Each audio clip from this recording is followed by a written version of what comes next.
Now if you're in the market for a graphics card, you probably know there's a variety of options from both AMD and Nvidia. In this video, I covered the best option at a variety of price points. But without wasting any more time, let's get right into it. So hey guys, this is TeamOverclocked back at it with another video. In today's video, I covered the top 5 best GPUs for a variety of price points. Now before I start, I'd like to mention that I have links to everything I mentioned in the description, so please check that out if you're interested.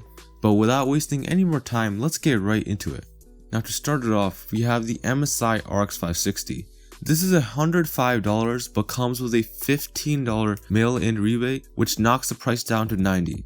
This is a 2GB model that comes clocked at 1196 MHz. Now this GPU is pretty power efficient since it only uses 60 watts of power, making it perfect if you're upgrading like an office PC. The cooler on this is not the fanciest, but it will be good enough for some moderate overclocking.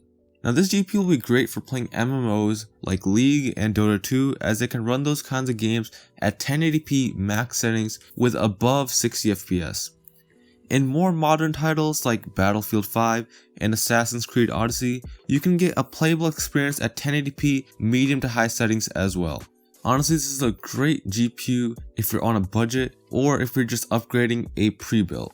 And next up, we have the Gigabyte RX 570 for $120. This is available on both Newegg and Outlets PC for the same price after a mail-in rebate. Now on Newegg, this comes with The Division 2 and World War Z, making this a great package if you don't already have those games, because that's pretty much like $100 value. Now this specific model of the RX 570 comes with 4GB of VRAM, which will be great for 1080p gaming. Now this card comes clocked at 1244 MHz out of the box. It can probably hit some decent overclocks because it has a nice cooler and it has an 8-pin power connector, which means that this card will have more than enough power to hit some nice overclocks. In gaming, this GPU easily hits 60 FPS in the majority of new titles at 1080p high to ultra settings. Turning settings down to medium pretty much locks the FPS at 60 FPS. Now if you want to game at 1440p, I'd recommend that you spend a little bit extra and go with something like the RX 580. The one that we have on this list is the MSI version. And this is $160 after a $20 mail-in rebate and a $15 promo code. This is the 8GB version that comes clocked at 1366 MHz. Overclocking should not be an issue on this card as it comes with a pretty nice heatsink and dual fan cooler. This is excellent for anybody who wants to do some entry-level 1440p gaming, as it has a lot of VRAM and is powerful enough to push some very nice frame rates in a lot of the latest titles. If you're in the market for an RX 580, I would pick this up before it goes out of stock. Next up, we have the EVGA GTX 1660 for $210. This comes clocked at 1830 MHz and could probably handle a decent overclock, although you might be limited a little by the small cooler. It also has 6GB of VRAM, which is a good amount for 1440p, although it's not as nice as the 8GB frame buffer that a lot of the AMD cards have. In gaming though, this is still a solid 1440p gamer.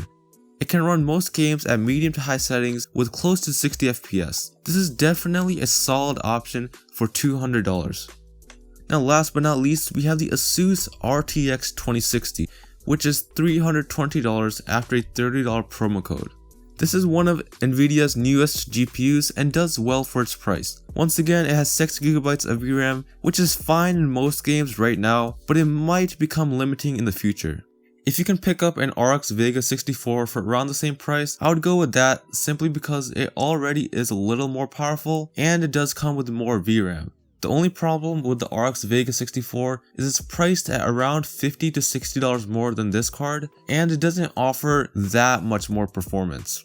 Now overclocking on this GPU shouldn't be too big of a problem, but I wouldn't expect anything heavy with this cooler design.